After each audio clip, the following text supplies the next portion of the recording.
Hey guys, happy Monday. Welcome to Stop Being the Best Kept Secret. Damon Pistolko, how are you, dude? I'm doing great, Kurt. It was an incredible sports weekend, man. It's just whew, that's all I can say. It was a great weekend to have a great weekend. And so, and what a way to keep the momentum going, right? You had Halloween, you had World Series, you had football, you had everything going on, right? Well, yeah, okay, so look at the Seahawks won, the Bills won, and I believe the Bears won. They did. They did. Snuck it out at the end. Yeah. We got the trifecta going. That's right.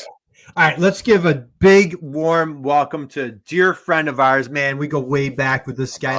In COVID years, it's like dog years, Ray. Like we've been friends for like 50 years or something like that. Feels that way. Yeah. But we got Ray Ziganto in the house. Ray, how are you, dude? I'm doing great, man. It's great to be back with you guys. This is like old home week. We should be sitting in a garage in old office chairs drinking beer or something, It's like homecoming weekend right now. So this is awesome. So Ray, longtime friend, man, you've done so much, man. President of a major manufacturer. You've been like knee deep working involved with an MEP. Yeah. You're part of an association. You had a great podcast. Yeah.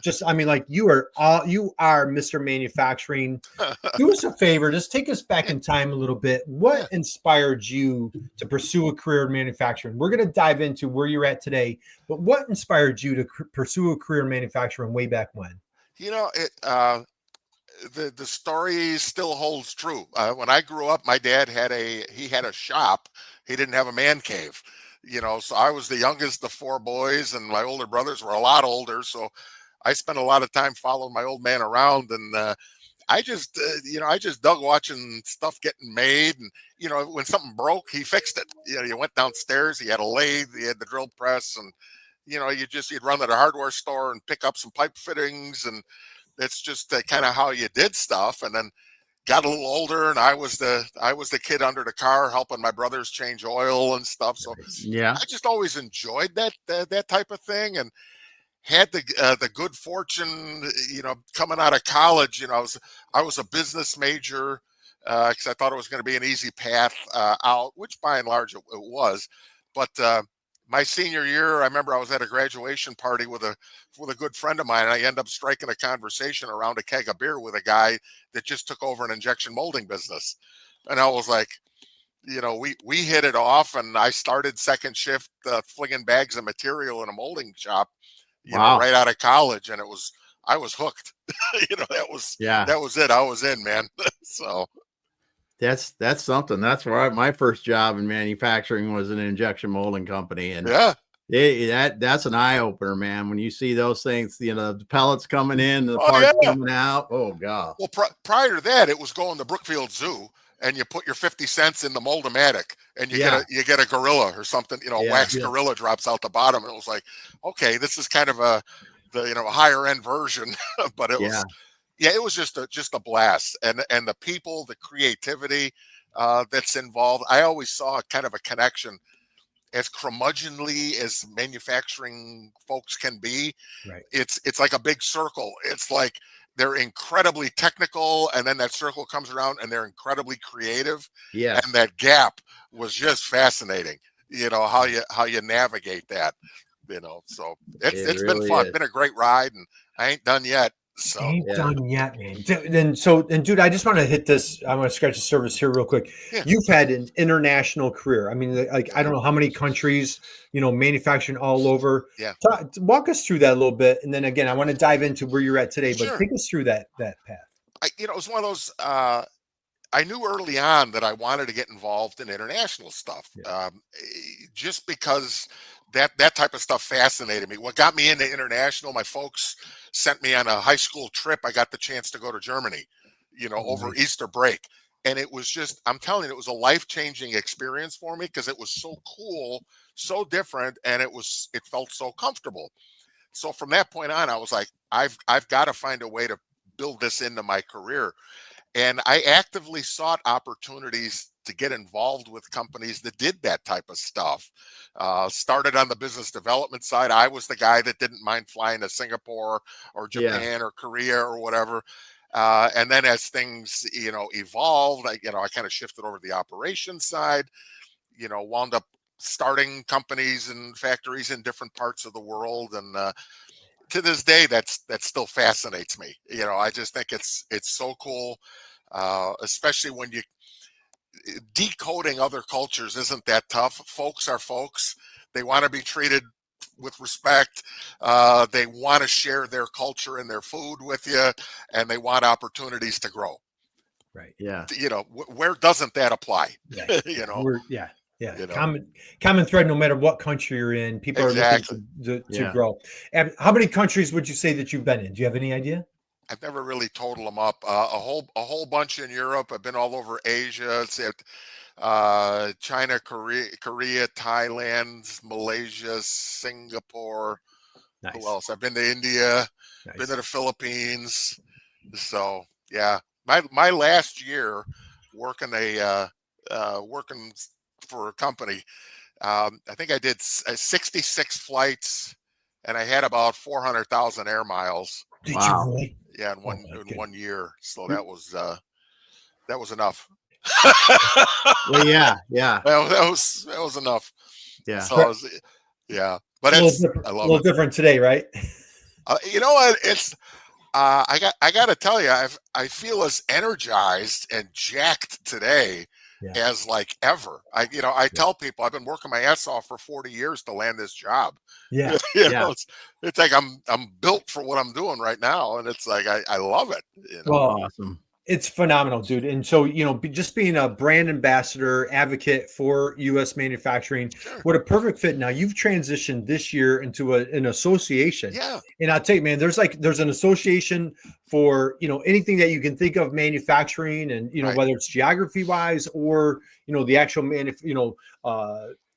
bend metal circuit boards, whatever it is, like there's going to be an association and they play such a vital role in the success of manufacturers. Just share a little bit. What attracted you to the association that you're with? You're with the Valley Industrial Association of Illinois. Right. Just share a little bit, like how you transitioned and what you're super excited about here. Well, like I mentioned, when as you've shared, I had the privilege of working with IMEC Illinois, which is the MEP here in the state, and I left there in April of this year, thinking that it was like, well, good run. I'm going to, good time to retire. I'm going to hang it up, much to my wife's chagrin. And I had reached out. I've known Kathy Gilmore for, 9 or 10 years now, and she's the president of Valley Industrial Association. And I was kind of celebrating my newfound freedom. And it's like, hey, let's meet for drinks. So we get together and have a few drinks. And what went from, boy, this is going to be great, I'm retired. She goes, wait a minute. What if, and 15 days later, I end up Director of Innovation and Resources here at Valley Industrial. And I'm having a ball. So it's like these guys were local to me, familiar to me. I always loved their vibe and just kind of the culture, because organizations have a culture too.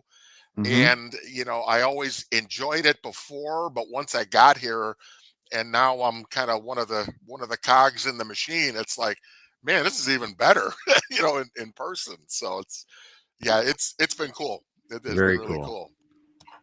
Awesome. All right. Hey, we've got a couple friends stopping by here. Diane Byer, our dear friend Diane. Happy Monday to you. Hey, hope you had a phenomenal weekend. Hey, Damon, we got Muhammad in the house. Hey, Muhammad, how are you today? Good. Enjoying the podcast with Ray Ziganto's conversation. Awesome. Well, hey, guys, thanks. Keep the comments coming. Yeah. And if you have questions, I'll tell you, this is going to be a masterclass on manufacturing with our dear friend Ray Ziganto. And if you haven't noticed, I'm being Captain Obvious, hands down, best mustache in manufacturing, right? Yes. I will put that bet. I will take that bet. He does have the best manufacturing mustache. I can't shave it now, man. I have horrible envy. And the thing is, Damon, to make you a little bit jealous, Ray and I have been, we actually did the live show, if you recall, in person together. Yeah. And that mustache is just as good as it looks online. On live stream, it is that much better in person. So if you're going to get within 3 feet, you need safety glasses. You need safety glasses. That's right. Put an eye out or something.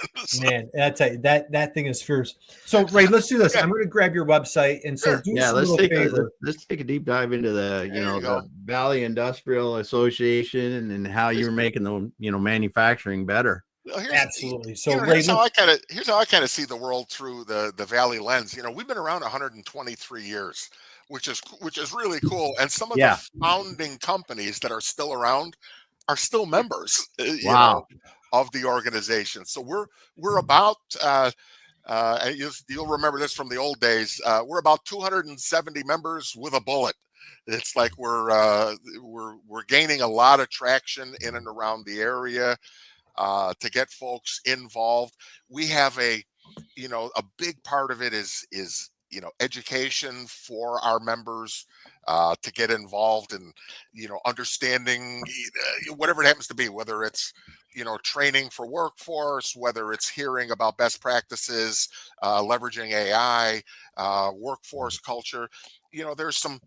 There's some core things that are important for all organizations to be providing to their memberships, and we more than tick the boxes in those areas. The real standout things that we're involved in as an association, one is the benchmarking tool that we put together about 6 or 8 years ago. We worked real closely with IMEC. As a matter of fact, they helped us build this tool that is loosely based on Baldrige.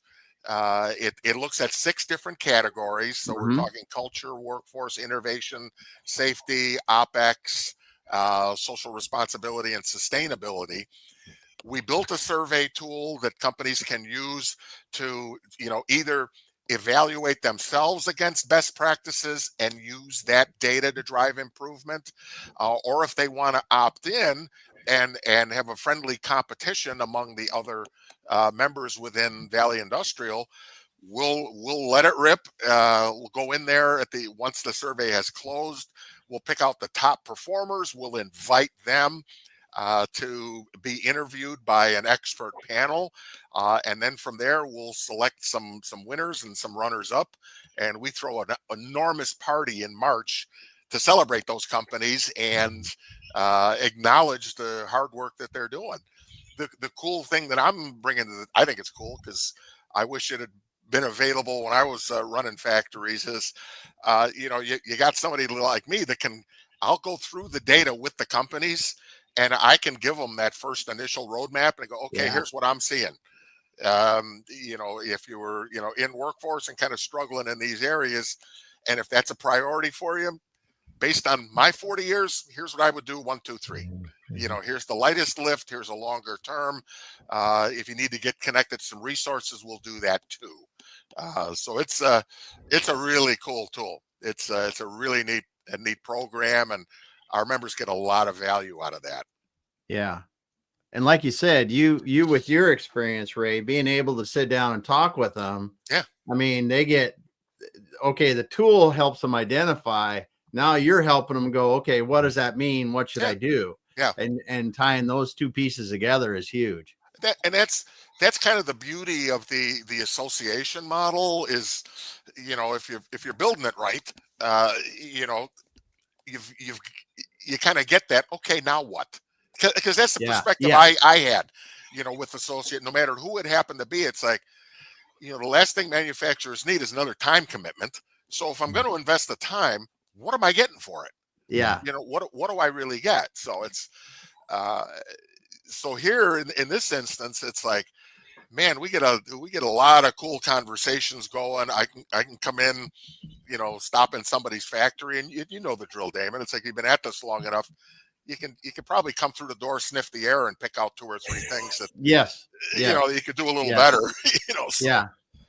So, So that's really cool. We've done a lot of improvements to the tool this year. We do peer reviews to make sure it makes sense. The questions are still relevant. I've started doing deep dives. I got 6 years worth of data that I can draw on. Earlier this year, I went in and did an analysis between the data we have on culture, and it's all anonymized. So nobody's name's getting named, but I looked at culture and I looked at workforce. I had 4,000 data points that I was able to tear into, and there was some interesting stuff came out. We kind of demystified that big companies have all the advantages. That's not the case. We had small companies that outperformed big companies. That we had the myth that nobody gets it all right. We had some small companies and some large companies performing at a very high level. So there's some good actionable insights too. Both large and small were weak in surveying employees to get their feedback. So they were good at the plan do, but they forgot to check act. On the people stuff. So, that's kind of an eye opener. And so it's like, okay, now that we know this, what are you going to do about it? Here's 3 sources you could leverage to do a simple employee survey on your own. If you want to do something a little deeper, hey, you want to talk to IMAC, they can come in, or we've got some other. Again, it's making those connections. I don't want it to just be a welcome to the brink. It's like, now that we know something, what are we going to do about it? Yeah, because everybody's been approached by someone that gives them a wonderful report about all the things that are not right, but that the value comes from, okay, now what? Like exactly. Yeah, well, it was that old commercial I think UPS had years ago, and I should post this one online. A couple of consultants in, and they're telling the client, it's like, well, what you need to do is consolidate your logistics and this, and that, and the other thing. And the client goes, great, do it. And they're like, what? I said, no, do it. I'm in. And they go, we don't actually do anything. Yeah. Yeah. we do something. At Valley Industrial, we do something. Yeah. Well, and I think that's the to the chagrin of many companies. If you're not going to do that part of it, you're not bringing much value to a manufacturer, because they have to make stuff every single day. Right. And that's how they stay in business every single day. They don't have people sitting around that can, we got this great big project, at least most of them, until they get huge, right? Don't have those.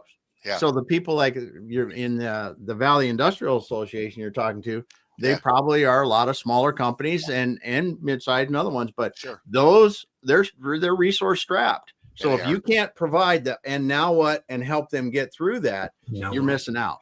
And that's really the big thing. And Kurt and I talked about this one offline. I was an independent consultant, time with IMAC, and now here to see enough. The demographic of our membership base, we're the 20 to 250 employee. The majority are manufacturers or supporting services, that type of thing.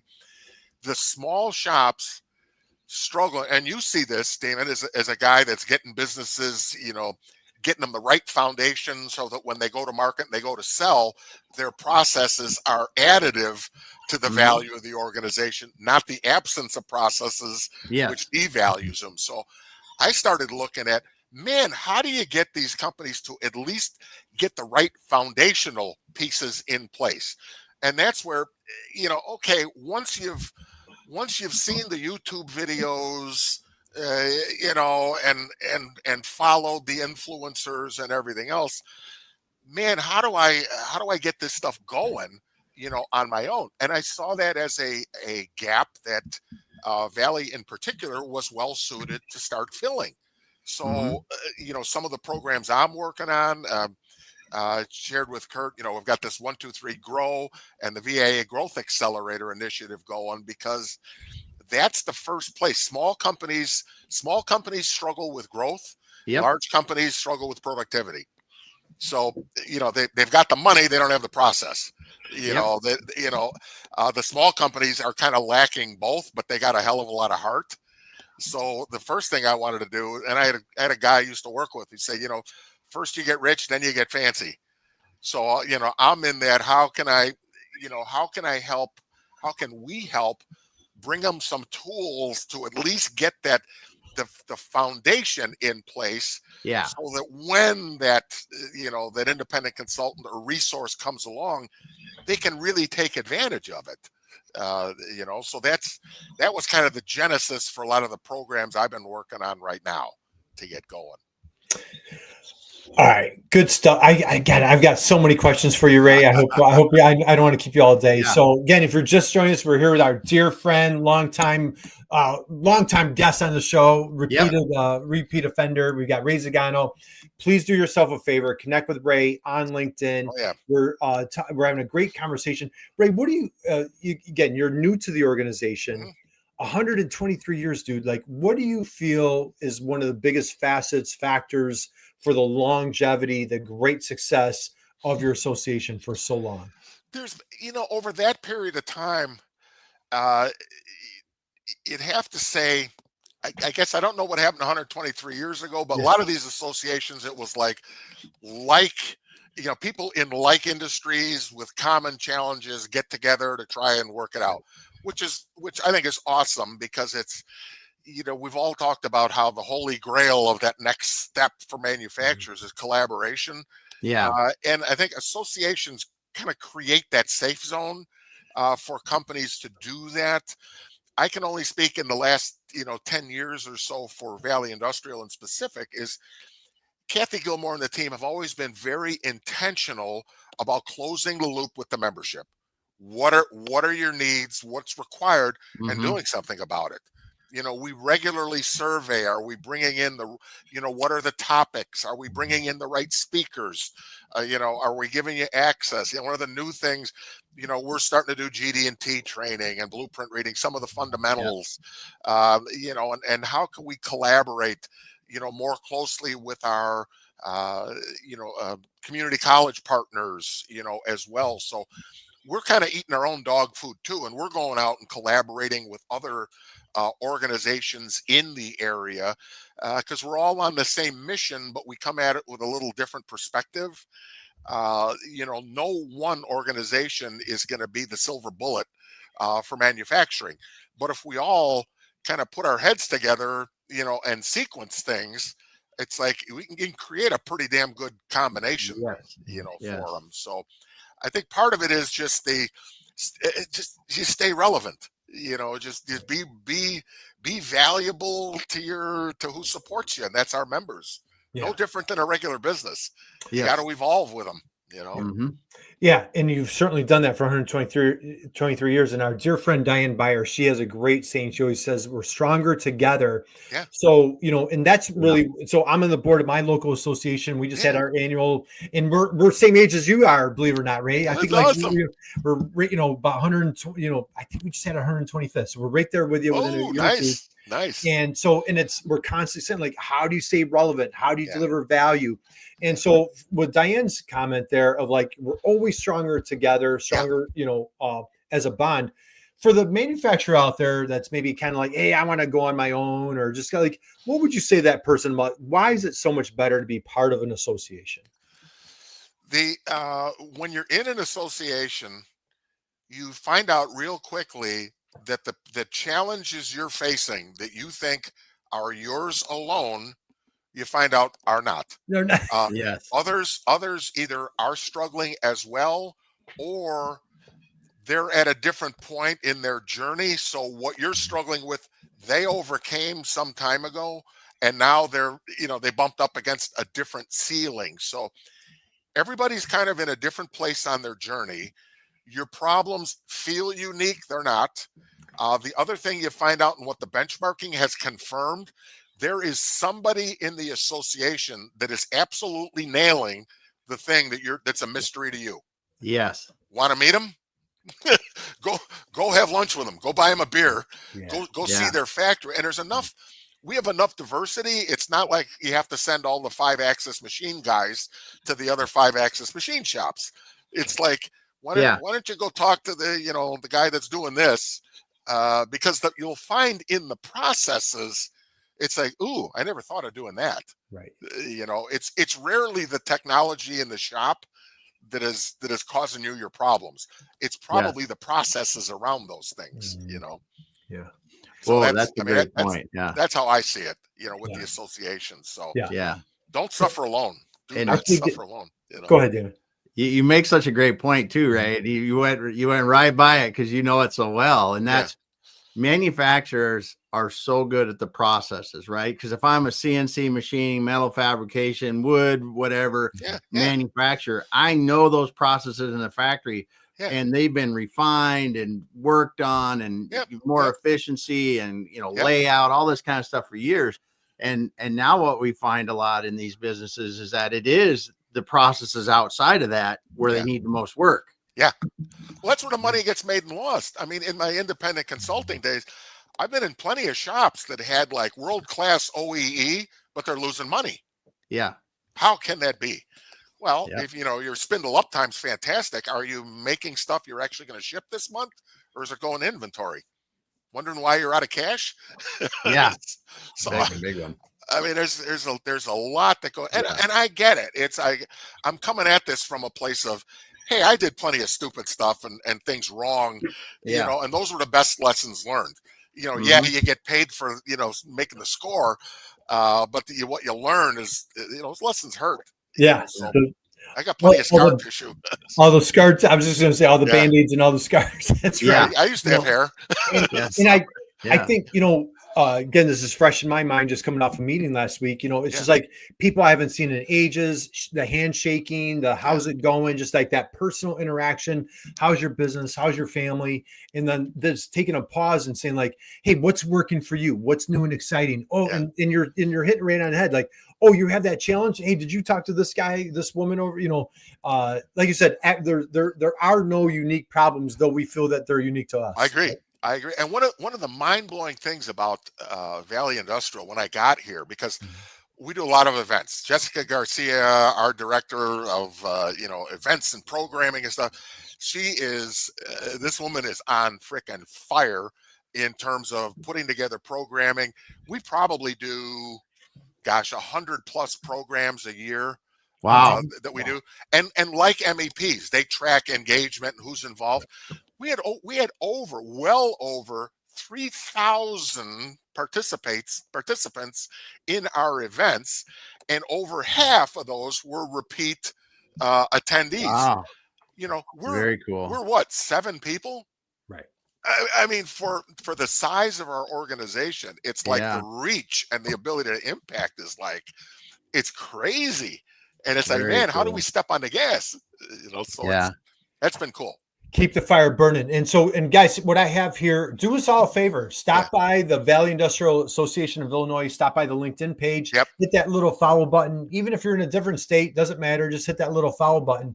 And then when we dive in here, as Ray was just sharing, connect with Ray. Here's the team. And you mentioned Kathy. You've mentioned her multiple times. Gilmore. Jessica Garcia. Everybody. Kathy's killing it. Laura on our membership side. So so proud of the team I'm with. I'm the only guy, which is kind of awesome. It's I'm glad I've been married for 40 years, so I know exactly how this goes. That's right. Well, God bless you, man. This is so exciting, awesome. Ray. So let's I want to dive into you have an exciting program, and are we comfortable? Can we give a little preview? We won't dive we don't have anything to show right now, but you've got this great thing called the Growth Accelerator. Give us like a little sneak peek of like what curious minds are dying to know, Ray. I understand. What we informally rolled out the first part of the VIA Growth Accelerator, and this is a program that is built to help those small businesses, the small manufacturers, get those fundamentals in place and actually start doing something to generate either new business, go deeper in an industry they are, do some diversification, you got to be able to get the plate spinning. And having run factories, it's like, I've been there. It's like, I know we've got a problem here we need to do something different on our sales side. You bring in a marketing person and the marketing person brings the marketing hammer and boom, what you need is a website and SEO and all this type of stuff. It's like, okay, great, do that. They do it. Look, you've got 4,000 people just visited your website. Great. Where's the new business? Oh, you need sales training. Here comes the sales guy. Sales guy comes in and goes, well, we're ready to train. I don't have any salespeople. Meanwhile, owner of the business still has to grow. What am I going to do? So what I wanted to do was build something that has a couple of phases. First is we created 1, 2, 3 Grow, just as it's a series of workshops. They're not expensive. It's just a token, help pay for lunch, type thing. But what we've built them around is, listen, let's go back. Let's start with your business plan. Do you have a plan and a strategy? Who do you want to be when you grow up? And you really got to start answering some of those questions about, what's our mission, vision, values? What is our real niche? What is it that we really do, as a business? And it's surprising how many companies are kind of accidental entrepreneurs, or they've never really asked that. Well, we always just made parts for these people and they buy more and we grew, and, now I got a lake house. Exactly. So how do I get a bigger lake house? How do I get another boat? Whatever it happens to be. So, but it's starting with that core, bit of strategy. Then there's the portion of, okay, well then, how do we get that message out there? What does that look like? Because again, a lot of companies you run into, well, in theory, everybody is my potential market, which means nobody is your market. Kurt, I know you're helping people look for their soulmates. Yep. And you're absolutely right. You've got to figure that thing out. And then there's the sales side of it. It's like, well, okay, if you got a strategy and you know what your message is, then what? How am I getting out there? Sometimes it's like, I'm not sure who to call. Maybe I do know who to call. I don't know what the sequence should be. How should I reach them? What do I say when I get there? Some of those types of things. So we try in the 1, 2, 3 Grow to inform the participants as far as, hey, these are the segments. You got to know about setting your strategy. Here's a template. Let's walk you through it. Build out these sections, so at least you've got something you can point back to with your true north. Mm-hmm. Here's, on the marketing side, you got a website. That first, when they come to that website, in 2 seconds, do they know what you're doing? Do they know what it is? Don't lead with grandpa started the company after the war. Put that somewhere further down, but, are you saying the right thing to the right people? And then we'll have a section on kind of some of the sales operations side. Hey, here's how you do it. Whether you're on your own, you got a rep, how you look for that rep, how your inside salespeople can help. We want to give them that DIY kit and all of the forms for those that say, you know what, I know I'm busy, but I want to build this thing. I'm going to do it myself. We're going to get the plate spinning internally. And here's where you go. For those companies that's all they need is a refresh in one area or another, great. We're done and off you go. The next piece of the puzzle, because in the back of my mind, I'm thinking there's some people that still need some help, and there's not a lot of support out there. I would say comprehensive support. Let's put it that way. Yeah. Kind of where I was coming at it, because I've lived this before, is the gap between ambition and capacity is where most growth plans fail. You know what I mean? Because it's like, we really, we want to be, bigger than General Motors in 3 years. Well, half your equipment is older than 50 years. Your top technical people are going to retire in 3. And there's a lot of stuff that doesn't get aligned. So what we did was we built the VIA Growth Accelerator. That's kind of a stacked consulting support model. The first part is a growth readiness assessment that I developed this and used it in a past life, helping manufacturers where, I've got a survey that I put together that touches on key areas that support growth. And it's not just, hey, do I have time on a machine? I also dig into, I try to understand the adaptability of their workforce. How much change can they absorb? Because a growth strategy is change. It's like it's gonna get different. Busy's gonna look different. So I look at some of the processes and procedures that they have. Is everything routed manually? Is it in Excel? Just steady state. Where are you right now? Not from a standpoint of saying, you're screwed, there's no way you can grow. There's always a path forward. It's like, listen, it might be, well, while we're fixing this thing, because this is going to be a priority. Why don't we take a deeper dive and do an analysis of your current customer base and see how we can get a bigger share of what you already have? Yeah. I don't know about you, Damon. I haven't come across anybody yet that doesn't have another 20 to 50% of growth with customers they already have. Yes. It's just we all turn into like insurance companies where it's like we treat the new customers better than the old ones, and the old ones are growing. And if you're doing a good job, it's like, hey, sometimes it's just ask the question, what else should we be looking at for you? Yeah. Here, yeah. What would And make I a think difference? that can be so wild because you can be doing one piece of a process, right? Yeah. And they really find that on either side of that process, there's opportunity. Oh, yeah. And there's so much outside of maybe what the exact thing you're doing today, but there may be something adjacent to it that's really easy for you to do that adds another 20% to the revenue, and your customer's happier. Exactly. And it's like, part of that mindset and taking the bigger share is, okay, how do I reduce the part number count for my customer? What problem of theirs are you solving? Yes. Yeah. Does your buyer want to track, 10,000, different part numbers? Well, if you machine something that goes into, a stamped part that then, whatever. Hey, why don't you route that stamped part through me? I'll add the rivets. We'll do the inspection. I'll have it painted or whatever. Yep. I'll send you a kit. Let me kit it for you.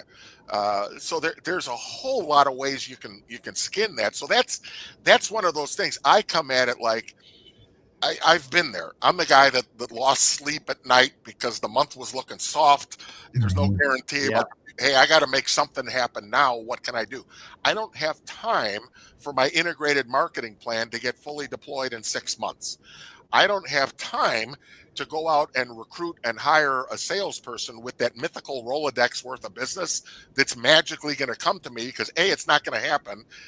B, you don't have the processes in place to be able to absorb them, and he's going to end up losing. So that's going to cost you a couple $100,000, right there. And you still don't have any new sales. So what's that thing we can do right now? Yeah. So again, it's that, let's find where are your strengths, weaknesses, what can we leverage right now? Hey, I got capacity over here. Why don't we go do more of that?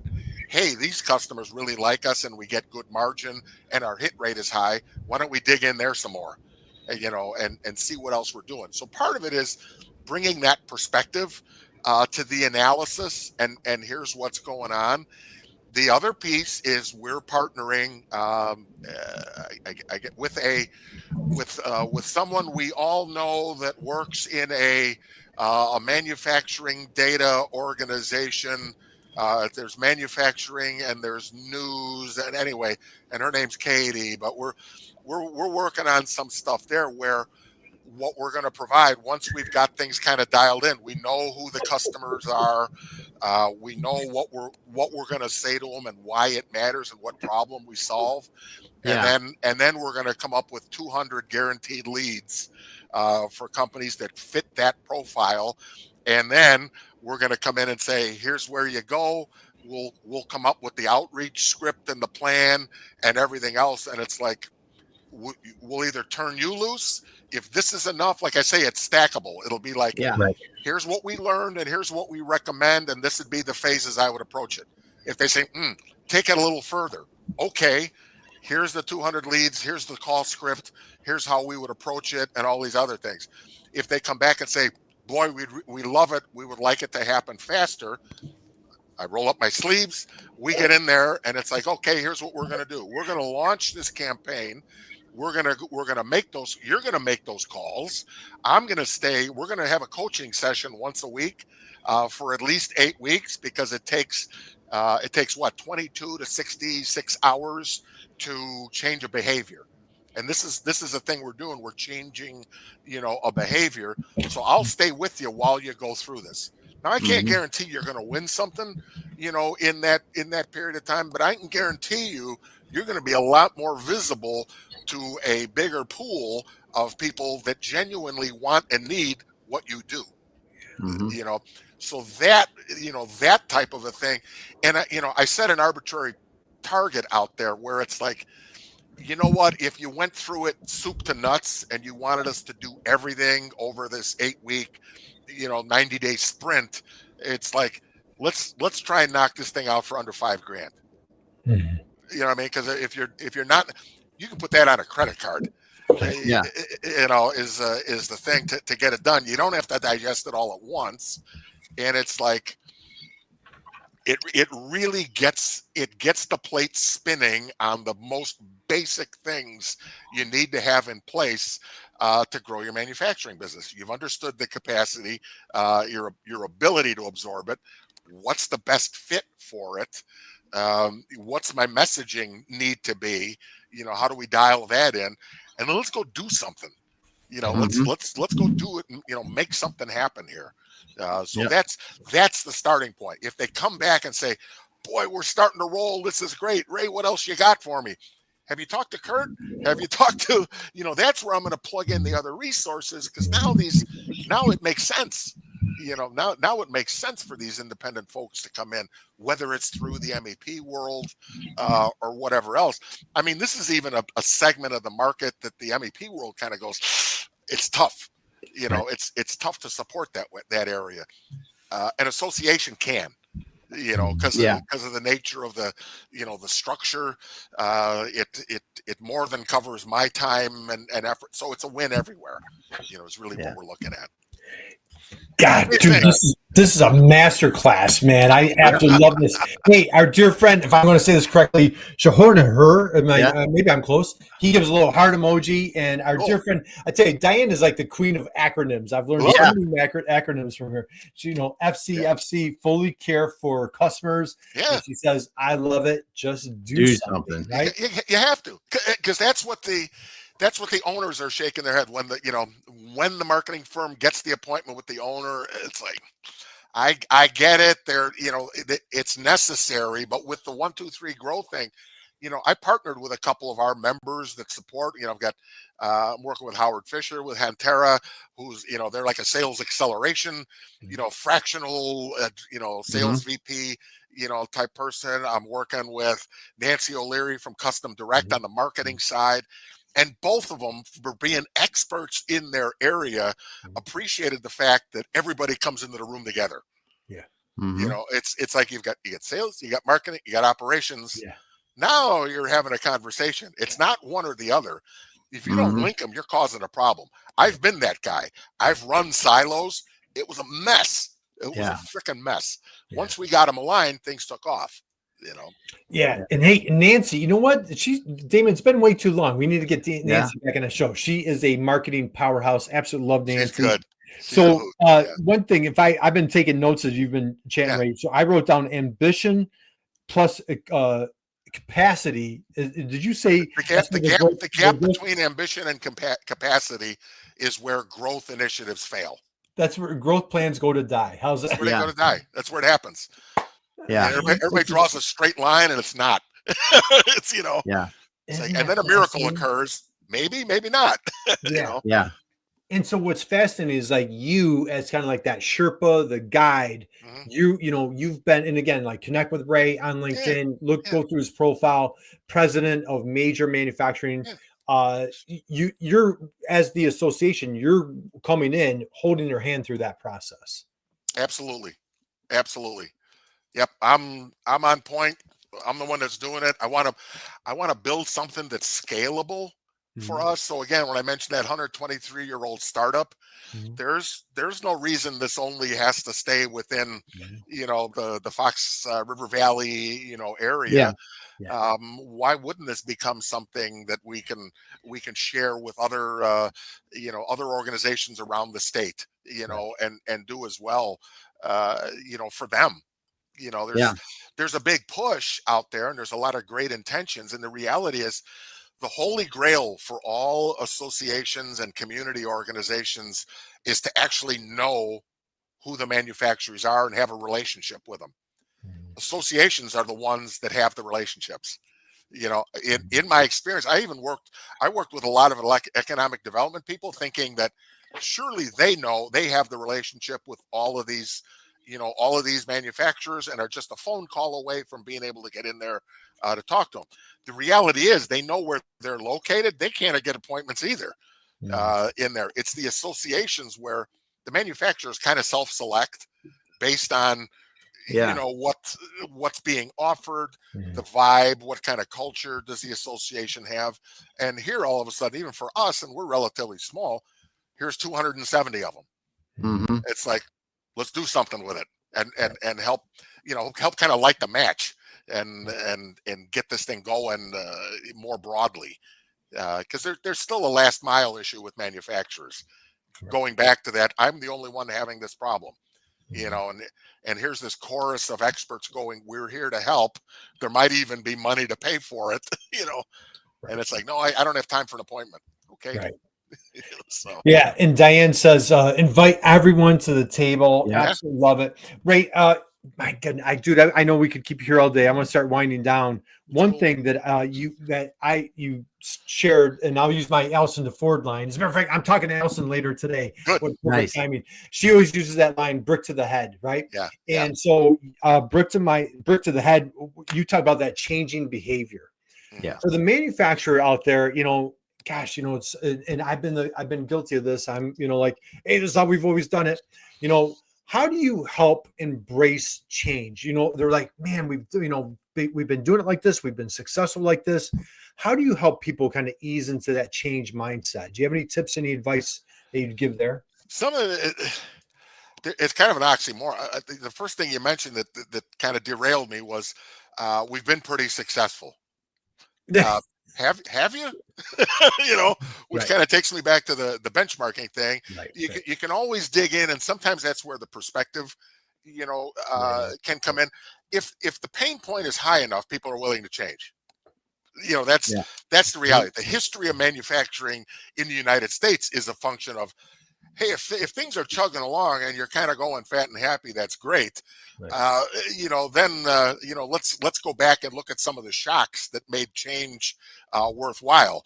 Globalization. All of a sudden, you're not competing down the street; you're competing around the world. Economic crisis. Let's look at workforce. Let's throw in a pandemic. So part of it is the notion of being adaptable. Is really important. That becomes a muscle you need to be able to grow in your organization. You might be successful because you've already done that unintentionally. That's my caveat. You might already be a remarkably flexible and responsive organization. Okay. If you're not, it's usually there's a symptom you're struggling somewhere. My turnover is real high. My maintenance sucks. Our on-time delivery is terrible. So there can be a lot of stuff. We plateaued at $3 million or $5 million, and we've stayed there forever, and I don't know how to break out of it. So if the pain is great enough, and the senior leadership is committed to, we're going to break the cycle. That's the first step. Yep. If they don't want to change, I can't convince somebody. If what you're doing is working for you and it's going well, God bless you. Yeah. You're winning, brother. Fantastic. But if you wanted some, if there's something more that you want, you're not sure how to get, let's talk. Yeah. Yeah. That's a long way around. That's kind of how I see it. They've got to want it. They've got to want it. There's a current state and a desired state they want to get to when they're ready to go. Right. Yeah. Got to be hungry enough. And I like that, with the pain of not doing something exceeds, or I'm saying that backwards. The pain of doing something exceeds the pain of not doing something. Yeah. I mean, cause that's inaction is most times that's the thing you're fighting against. Yeah. Keeping it the same and not doing anything, not changing inaction. anything. That's a choice. Yeah. It's a choice. Was it that Peter Drucker said? Is it Drucker or, you don't have to change. You can go out of business. Right. That's up to you. Yeah. Peter Drucker. I love Peter Drucker. I think it was like, 2 facts in life. Life changes daily. People hate change. Something's got to get there, right? There's and especially in today's world. I mean, my sense of it is, if you snap a line, I don't know, whatever it is out there, the rate of change is happening so fast.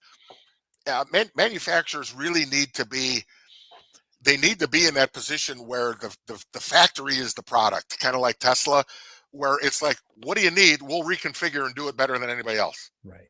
You know, and how do you get to that point where it's like your people are so flexible, you know, and adaptable, and your data sources and your ability to collect and react on it, you know, is so great. How are you able to make that happen? Yeah. You know, to me, that's the line you look at. It's not, how do I keep it like it was 20 years ago? Yeah. You know, how do I do something today nobody's thought of? You know. Yeah. Gosh. Yeah. So that's why I'm still jacked about manufacturing. So.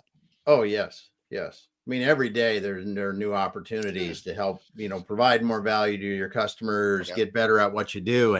And it's not, as you said earlier, it's not necessarily in that, you know, manufacturing piece of it. Around the edges is where the unique strengths might be, where you really can add more for your customers. And this kind of goes back to the beginning when I talked about the data analysis I did on culture and workforce. The companies that are actively engaging their workforce are they don't have the hiring retention issues. One of our member companies has gotten it to the point where they get so much great feedback from the shop floor. They close out on average something like 60 to 80 continuous improvement activities every month. Wow. They get so much feedback, and they got a process for it, and they're rewarding people. And it's like, you know, imagine what your business would be like if you had all 50 people pulling in the same direction. Yeah. You know, that's huge. That's huge. Massive. Absolutely. So, hey, Diane says, embrace change to meet the challenges of the day. Yeah. Damon, we'll start winding down. Your thoughts, comments. What your big takeaways today? This masterclass with Ray.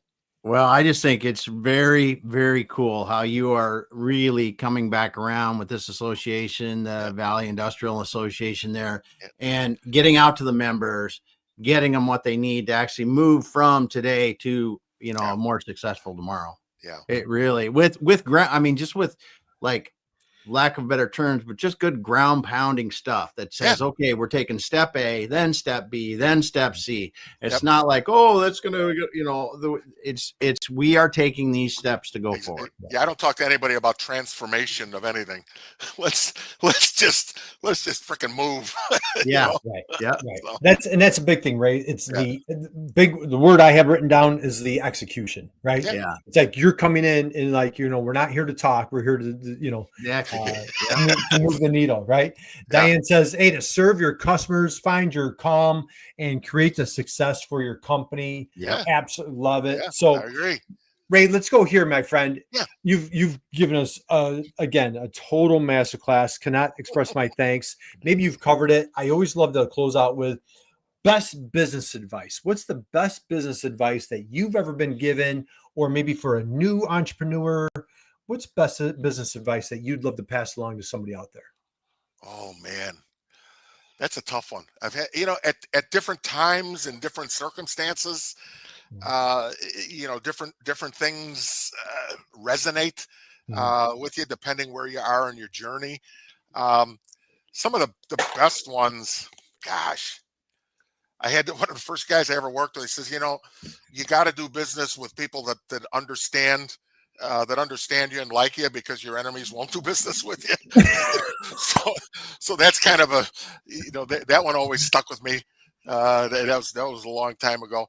My dad always had a good one. He says, you know, you are the sum of your experiences, and it wasn't new, but it's like, you know, time and time again, I've found myself in situations going, I guess this is where I'm, you know, supposed to be. And from a business standpoint, just observationally, you know, the change isn't going to happen if you don't have buy-in from the floor. You know, you're only going to move as fast as your least willing person, you know, in the business, because otherwise you start out in a hole or somebody that's fighting against you. You know, so if the key is the people, it's overused, but if they don't get where you're coming from and you don't get where they're coming from, you're stuck. You know? So, paint the picture. Yeah, I love great. I love your dad's advice there. That was one of your experiences. That's a brilliant one. Yeah. Yeah, the old man's always there looking over my shoulder. Hey, you can always count on dear old dad. So, That's right. Ray, I want to give a heartfelt thank you. I encourage everybody out there, stop by Ray on his LinkedIn profile. Sure. Please connect with him. Follow his the organization's LinkedIn page. Check out the website. If you want to talk to Ray about the Growth Accelerator plan, man, he is your guy.